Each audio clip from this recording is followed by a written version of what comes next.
Pai do Senhor, vamos abrir a palavra de Deus. João capítulo 3. Diz assim a palavra de Deus, versículo 16.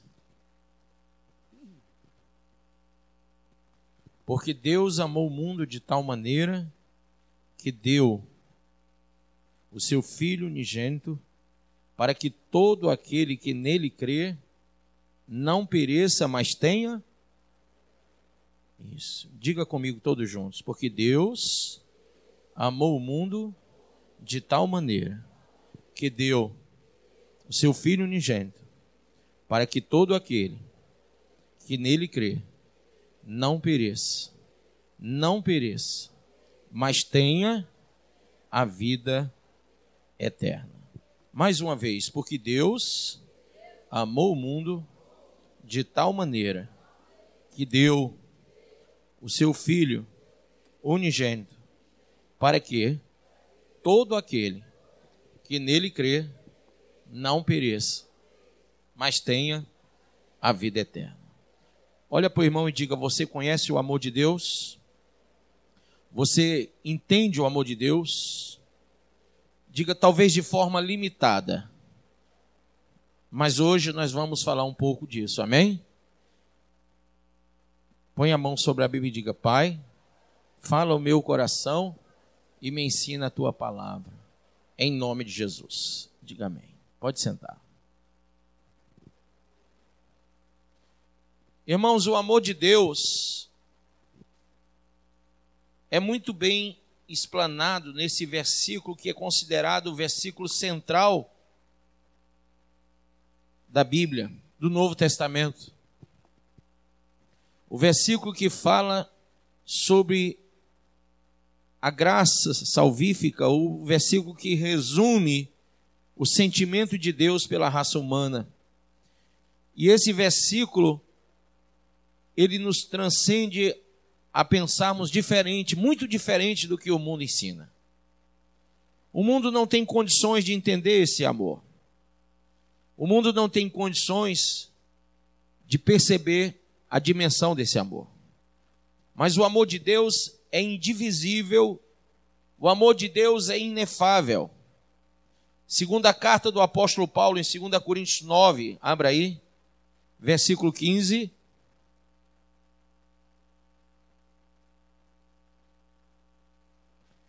Quando fala do amor de Deus, da graça de Deus na nossa vida, vamos ver o 14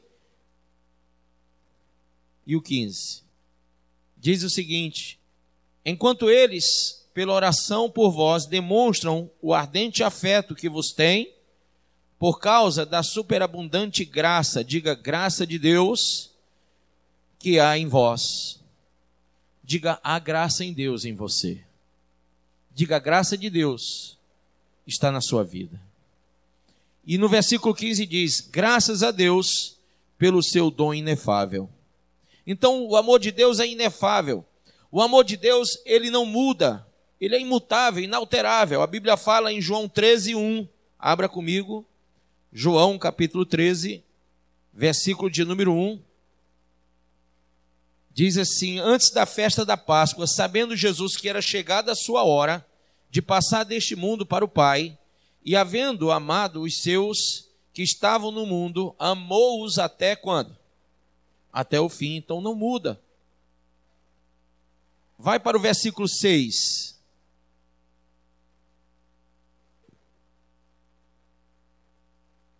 Amém? Olha que coisa. Ele estava lavando os pés dos discípulos. Chegou, pois, a Simão Pedro, que lhe disse: Senhor, lava-me os pés a mim? Respondeu-lhe Jesus: o que eu faço tu não sabes agora, mas depois o entenderás. Tornou-lhe Pedro: nunca me lavarás os pés. Replicou-lhe Jesus: se eu não te lavar, não tens parte comigo. Disse-lhe Simão Pedro: Senhor, não somente os pés, mas também as mãos e a cabeça. Amém? Então, o amor de Deus, ele não tem orgulho, ele não tem presunções. Nós não conseguimos entender o amor de Deus porque estamos muito distantes do caráter de Deus. Nós temos muitos relacionamentos, sentimentos, mas cheios de presunções. Nós não entendemos o que é o amor eterno de Deus. Mas o profeta Jeremias escreve isso no capítulo 31, versículo 3, dizendo, o Senhor diz através dele da seguinte forma: de longe se me deixou ver o Senhor dizendo, com amor eterno eu te amei. Com amor eterno eu te amei. Por isso, com benignidade te atraí. Amém? Então Deus, ele te ama eternamente. E é com a benignidade que ele te atrai. Ele te chama para curar. Ele te chama para te libertar. Ele te chama para te abençoar a vida, para transformar teu casamento. Ele te atrai com benignidade. Mas isso não é por outra coisa, senão por um amor eterno que ele tem por você. Esse amor é irresistível. Segundo Paulo, ele fala do constrangimento que traz esse amor. Abra aí, por favor, 2 Coríntios 5, versículo 14.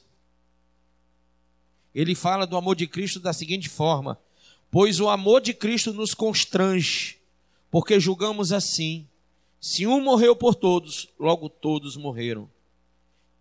E ele morreu por todos, para que os que vivem não vivam mais para si, mas para aquele que por eles morreu e ressuscitou.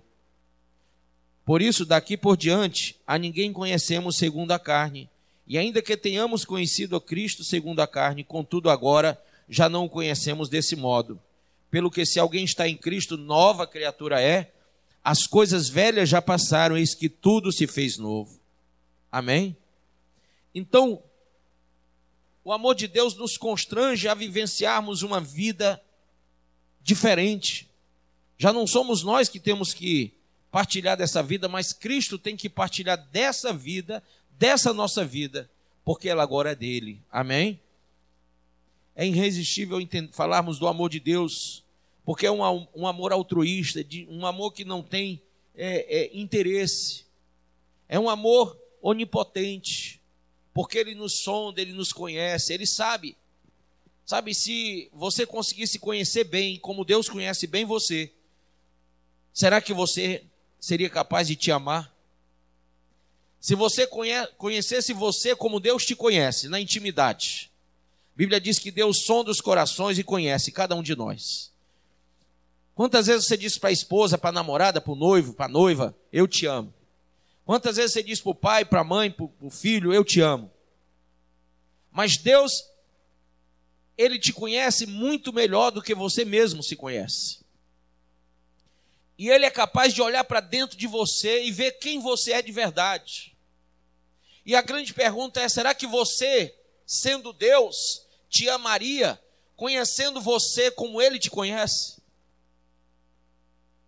Sabe, os casamentos, os relacionamentos, muitas vezes são frustrados, porque às vezes nós declaramos um amor, e aí com o passar dos dias, dos meses, dos anos, vai se descobrindo coisas que eram insondáveis, que nós não conhecíamos no outro. Você vai percebendo que aquele amor tem reservas, que aquele amor tem interesse, que aquele amor, ele não é um amor desinteressado, não é um amor altruísta, não é um amor inefável, não é um amor indivisível, porque de uma hora para outra alguém fala em divórcio, em separação. Você começa a perceber que aquele amor não é eterno, não é universal, ele não é inseparável. Mas o amor de Deus, ele nos constrange, disse o apóstolo Paulo, pelo conhecimento de Deus. Porque Deus te conhece muito. Ele sabe quem você é, ele conhece toda a sua vida, o seu deitar e o seu levantar. E mesmo te conhecendo muito, Jesus te ama. Mesmo te conhecendo muito, ele te ama. É interessante, abra comigo aí em Lucas, capítulo de número 23, quando Jesus foi crucificado.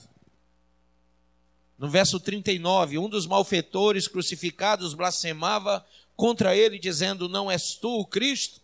Salva-te a ti mesmo e a nós também. Respondeu-lhe, porém, o outro, repreendendo-o, dizendo, Nem ao menos temes a Deus estando sob igual sentença?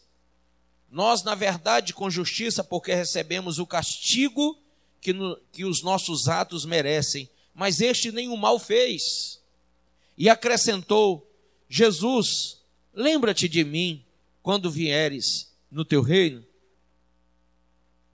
E esse último versículo que eu quero ler para você, ele abre uma porta. Uma porta que foi fechada lá no Gênesis. A Bíblia diz que Adão e Eva foram expulsos da onde? Do paraíso. Do paraíso. Mas quando Jesus perdoa esse homem, que olha para ele e diz: Senhor, lembra-te de mim. Senhor, lembra-te de mim quando vieres no teu reino. Jesus, por causa da palavra que aquele homem diz, da confissão de fé, Jesus está olhando para dentro dele. Jesus não está olhando para o físico. Jesus não está olhando para os olhos, para o semblante. Jesus está olhando bem dentro do coração daquele homem e diz: em verdade, diga comigo, em verdade te digo que hoje estarás comigo. Aonde? No paraíso. A porta fechada se abriu. Porque Jesus veio para abrir a porta do paraíso. E quando nós entregamos nossa vida ao Senhor, quando nós fechamos os nossos olhos para este mundo, o Senhor já abriu a porta do paraíso para nós. O Senhor já abriu a porta do paraíso para que todos nós adentremos por essa porta que um dia foi fechada pela maldição do pecado. Mas Ele carregou sobre si essa maldição, Ele trouxe sobre si essa maldição do pecado. O castigo que nos trazia a vergonha, Ele levou sobre si. E agora, Ele nos dá a paz de saber que ao fecharmos os nossos olhos, a porta está aberta. E eu digo para você, qualquer um de vocês que... Ontem eu estava ouvindo o Jurandir falando com muita propriedade, dizendo: pastor, eu não tenho medo de morrer. Eu disse amém. Depois eu fiquei pensando, cafifado com o que ele tinha me dito, porque eu aprendo muito com o que vocês falam comigo. Eu aprendo muito. Quando alguém fala comigo, eu fico ouvindo, depois eu fico matutando, pensando, e eu fico meditando naquilo, e vou para a Bíblia e digo: Senhor, ali é a revelação do teu Espírito, agora eu quero saber como.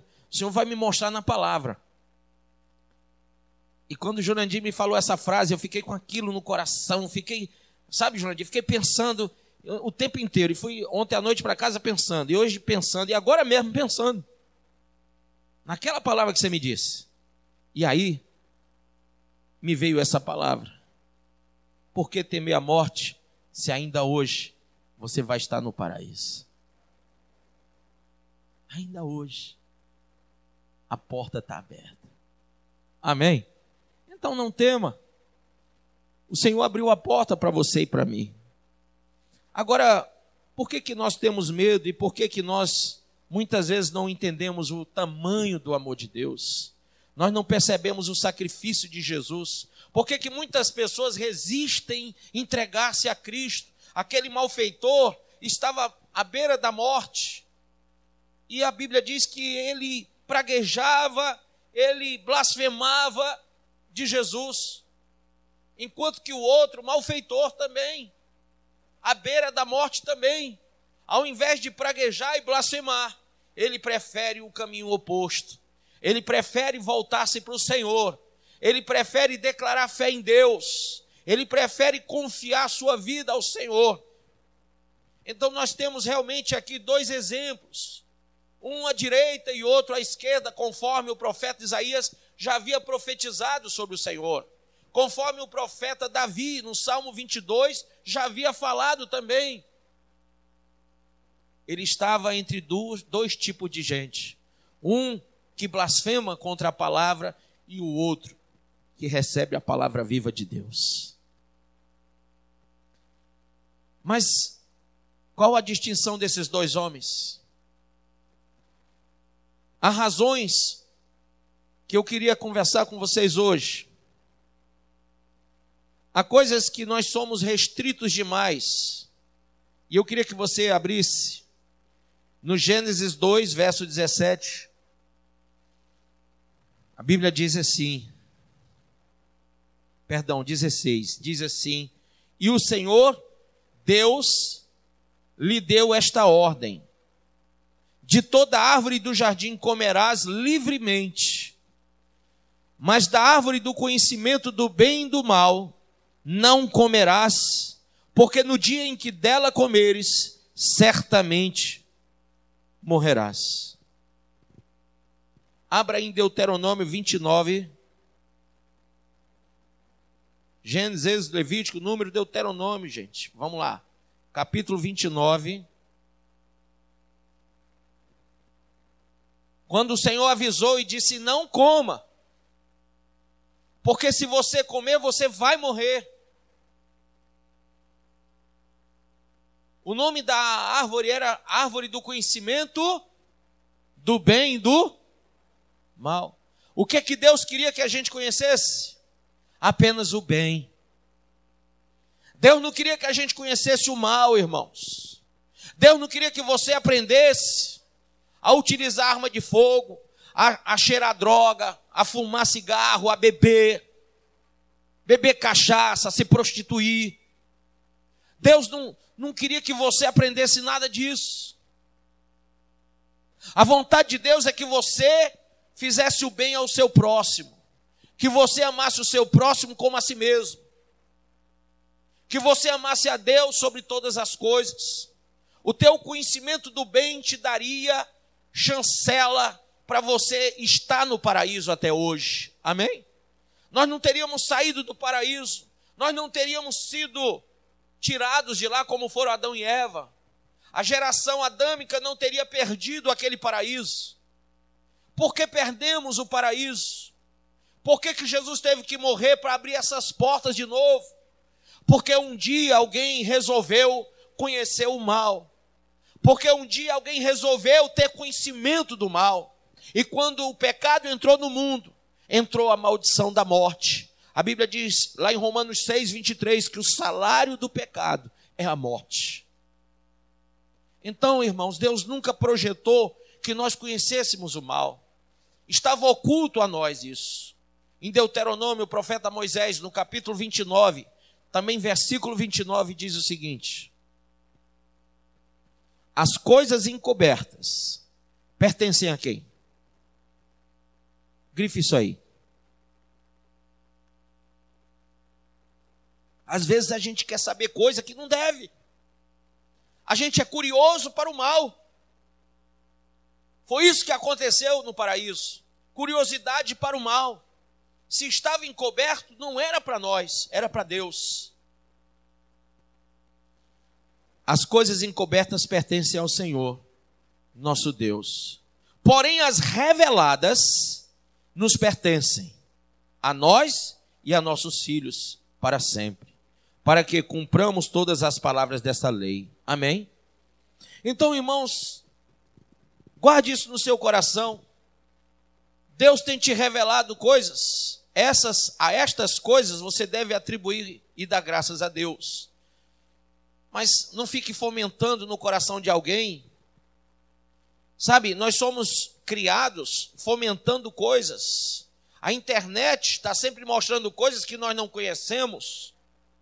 Os meios de comunicação estão sempre mostrando coisas que nós não conhecemos. Aprendemos coisas todos os dias, coisas ruins, coisas perversas. Quando abrimos um link, quando olhamos para alguém que está projetando-se na sociedade de forma exclusa, de forma corrupta, nós estamos sendo alvos desse aprendizado ruim. Quem que confia em quem hoje em dia, se todo mundo vê a roubalheira no país? É ou não é verdade? Irmãos, nós temos que guardar as coisas que Deus nos revelou, e as que Ele ocultou não é para nós, nem é para os nossos filhos. Amém? Segunda coisa, por que Deus nos fez entender coisas e outras não? Abra aí em João 13, no versículo 7. Nós lemos isso, eu queria que você reforçasse comigo. O que eu faço, disse Jesus, tu não sabes agora. O que eu faço, tu não sabes agora, mas depois o entenderás. Tem muitas coisas que Deus fala com você aqui na igreja. Tem muitas reprimendas, tem muitas exortações que achamos duro da parte de Deus e da palavra de Deus. Tem muitas situações difíceis para você concatenar. Tem coisas que são duras de deglutir. Tem nãos que dói muito.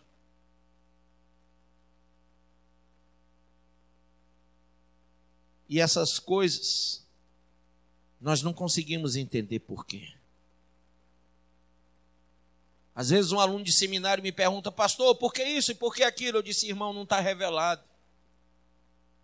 E se não está revelado, eu não posso falar, porque eu só posso ir até onde a palavra vai. Até onde Deus revelou, porque o que está oculto não é meu, é de Deus. O que está oculto, o que está encoberto, pertence somente ao Senhor. E se pertence a Ele, só Ele que vai revelar a nós. Ele sabe o dia de te revelar os porquês. Ele sabe o dia e a hora certa de te mostrar os porquês. Diga: eu sou incapaz de entender certas coisas. E Deus sabe disso. E é por isso que Ele nos oculta muitas coisas. João 16:12. Você já pensou se Deus jogasse o calhamaço de conhecimento dele para nós? Você já pensou a sua mente recebendo as informações do mundo inteiro? Imagine agora você vendo toda a raça humana, toda a mazela, toda a ruindade, toda a maldade do céu, da terra e do inferno. Imagine se você iria conseguir dormir algum dia na sua vida tendo a lembrança, tendo a visão, tendo o conhecimento de tudo que lhe está ao redor. Então aqui no texto diz o seguinte, João 13:7. Perdão, João 16:12. João 16:12. Ainda tenho muito, o quê? Para vos dizer. Tem muita coisa que Deus quer falar contigo. Muita coisa que Deus quer te revelar. Muita coisa que Deus quer te mostrar. Mas vós não o podeis suportar agora. Deus conhece a nossa capacidade de suportar. Ele sabe o que cada um pode suportar. E tem muitas coisas, creia, que Deus, olhando para você, por amor, resolveu não te revelar. Por amor, resolveu não te dizer. Porque se Ele te dissesse, você não suportaria. Abra em 1 Coríntios 13:12. Irmãos, nós às vezes achamos que vemos as coisas e julgamos as pessoas e julgamos as situações e julgamos pessoas, igrejas, instituições, julgamos tudo que está ao nosso derredor. Nós temos a capacidade de acharmos que temos conhecimento de todas as coisas e que podemos, de uma certa forma, alinhavar todos esses conhecimentos e destrinchar todas as coisas que estão ocultas aos nossos olhos. Sabe por que eu estou usando esse óculos? Sem ele eu não enxergo. Então eu tenho que usar esse vidro aqui para poder enxergar. E quando eu coloco esse vidro, eu vejo aqui na Bíblia a seguinte frase. 1 Coríntios 13:12. Agora vemos em espelho, de maneira obscura. Agora tudo que você e eu vemos é em espelho e de forma obscura. Não dá para entender muita coisa, não dá para perceber muita coisa, não temos condições de termos todas as informações, não suportaríamos todas elas. Há coisas que Deus guardou para si e não nos revelou porque pertence a Ele e só Ele sabe o momento certo. Há coisas que só receberemos a revelação lá na glória. Amém? Mas aqui diz: agora vemos em espelho, de maneira obscura.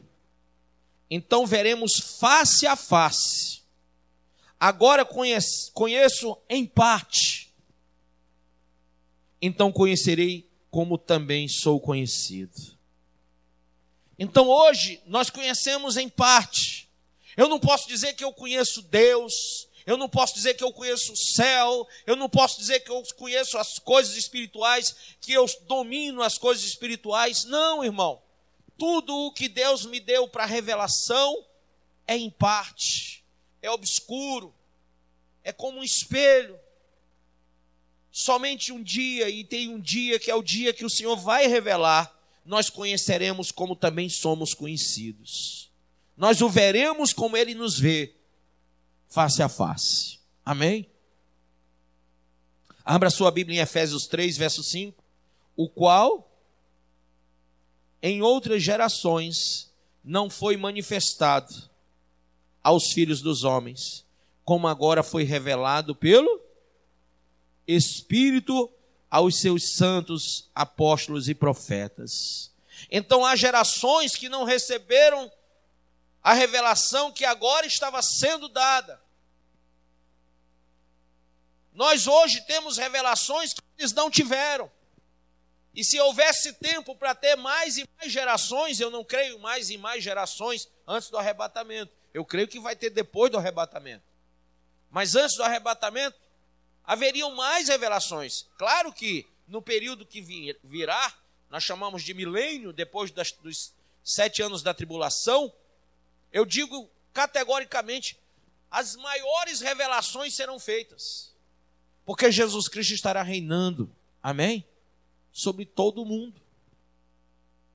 Agora entenda bem. As revelações são graduais, porque Deus vai respeitando o nosso tempo, o nosso entendimento, o nosso crescimento espiritual. Primeira Epístola, capítulo 3, versículo 2. Ele diz: amados, agora somos filhos de Deus. Quem crê diz amém? E ainda não se manifestou o que havemos de ser.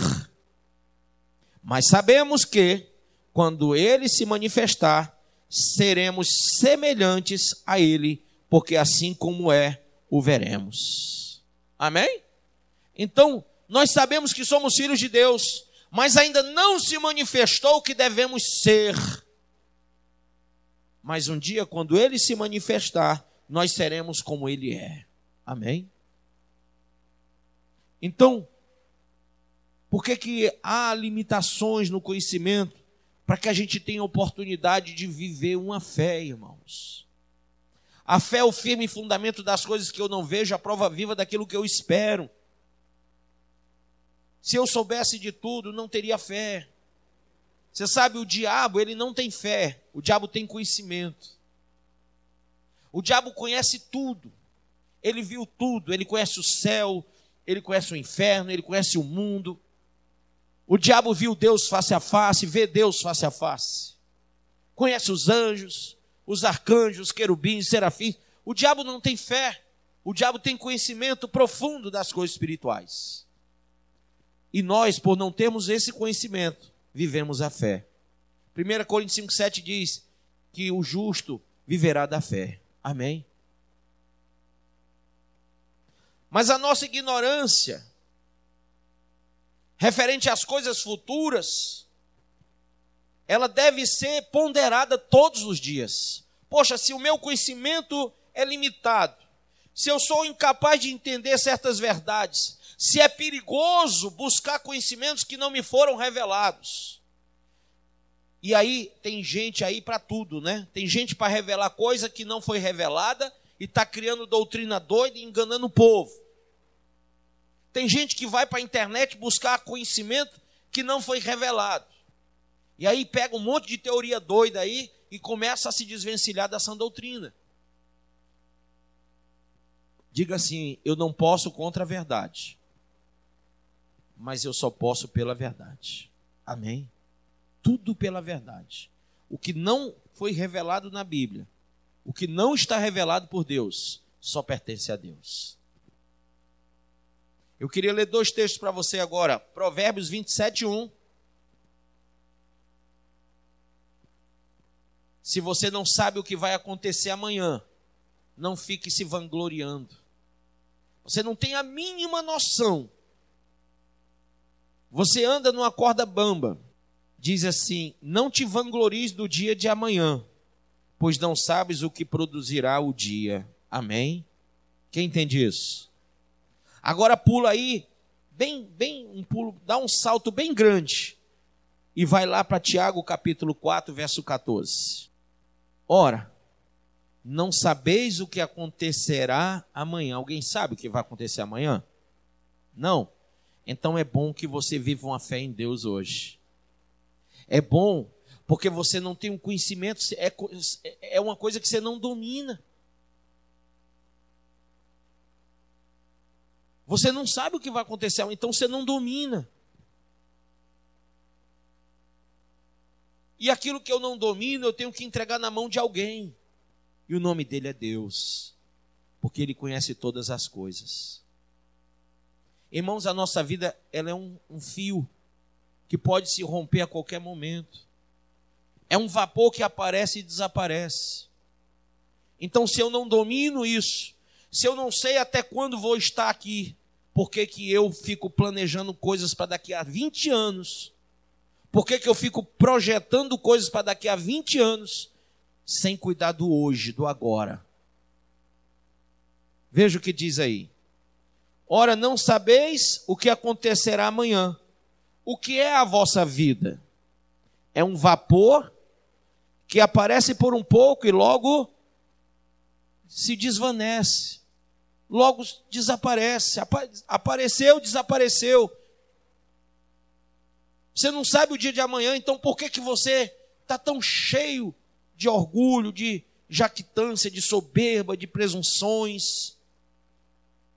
O homem mais rico do mundo vai morrer. Já morreram outros que se achavam mais ricos do mundo. O pastor mais rico do mundo vai morrer. O presidente mais rico do mundo, o rei mais rico do mundo já morreu e vai morrer o atual.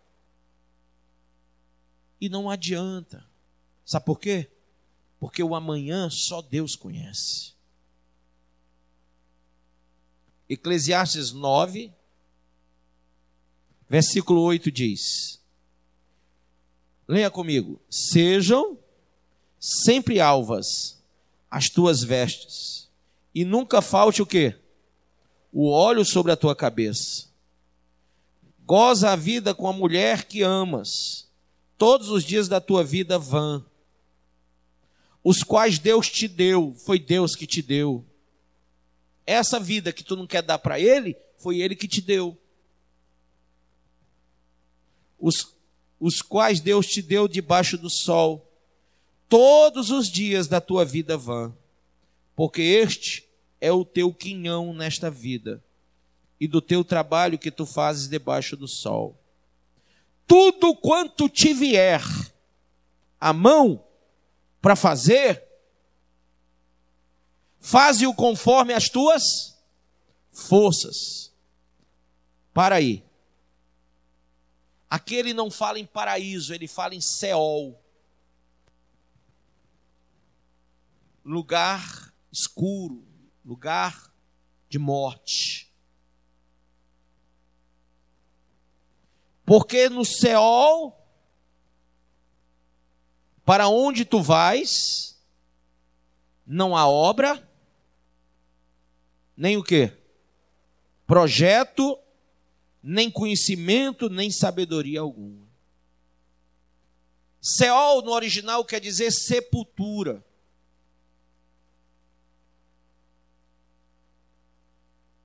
O espírito vai para o paraíso, ou para o Hades. Mas o corpo para o Seol, para a sepultura, lugar escuro. E a questão é, se eu não sei até quando eu vou estar aqui. E tem tanta coisa que eu tenho que realizar para Deus. Se eu digo que tem um chamado, quem tem um chamado aí de Deus? Levanta a mão. Por que que você está deixando para depois se você nem sabe se vai ter um depois? Por que que você está jogando coisas para o futuro que você não conhece, que você desconhece? Se você não sabe o amanhã, por que perder mais tempo? No Seol, ninguém trabalha. Na sepultura, não tem mais obra. É agora, enquanto estamos vivos. Amém? Quem quer ganhar almas para o Senhor? Ganha agora. Morto não fala. Quem quer aprender e ouvir a palavra de Deus, levanta a mão. Ouça agora. Morto não ouve. Quem quer entender as coisas de Deus, levanta a mão e diz glória a Deus. Então entenda hoje, porque morto não entende. Tudo o que vier à tua mão, faz com força. Faz com a força que Deus te deu. E não fique esperando para um dia, quem sabe, talvez. Porque talvez o dia, quem sabe, não existirá. Quem está entendendo isso? São coisas secretas.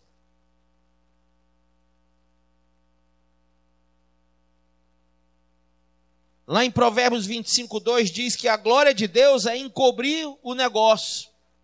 E a glória dos reis é investigar a tudo. Então, enquanto a gente está tentando investigar, Deus está encobrindo. De fato, Deus não quer que eu saiba muita coisa. Deus quer que eu ande pela fé, viva pela fé, coma pela fé, beba pela fé, respire pela fé. E não adianta a gente discutir com Deus sobre vida e morte, irmão. Ele é soberano sobre tudo. Eu poderia agora bater na lápide do meu pai e brigar com Deus e dizer: Deus, por que o Senhor levou meu pai? E cada um que perdeu um ente querido aqui poderia falar a mesma coisa. Mas lembre-se, lá em Hebreus 9, verso 27 diz que após a morte seguirá o juízo. Então, irmãos, quem viveu a palavra de Deus com intensidade, com amor, quem buscou o Senhor de todo o coração, o juízo já foi prolatado, a sentença já foi decretada. É morador do céu, está no paraíso, está com Deus, está na glória. Tem mais revelação do que qualquer seminário teológico. Tem mais revelação do que qualquer crente sentado no banco da igreja hoje. Porque agora vê aquilo que eu não vejo, ouve aquilo que eu não ouço, percebe aquilo que eu não percebo. As coisas que são insondáveis para mim estão sendo reveladas para aqueles que estão lá no paraíso de Deus. Amém?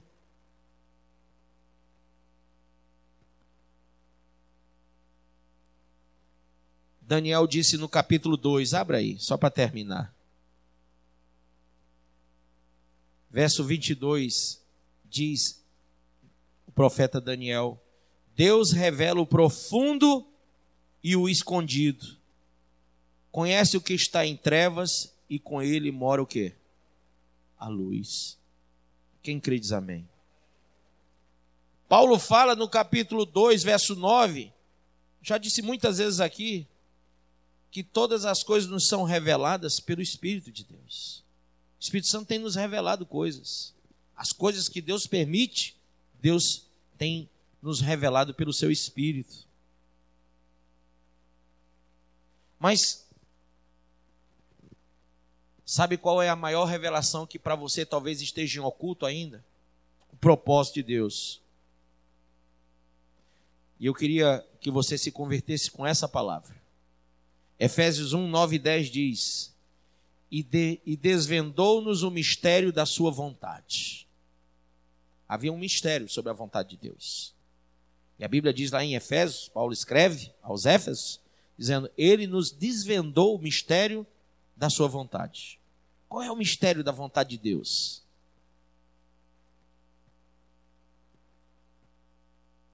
Segundo o seu bom propósito, que propusera em Cristo, de fazer convergir em Cristo todas as coisas, na dispensação da plenitude dos tempos, tanto as que estão nos céus, como as que estão na terra. Então, em Cristo tudo se converge. Na cruz, tudo é revelado. É através de Cristo que nós nos achegamos ao Pai. Por isso que Ele nos deu Jesus. Por isso que Ele nos amou através do Seu Filho. Por isso que Ele disse, todo aquele que nele crê. O que é que vai acontecer?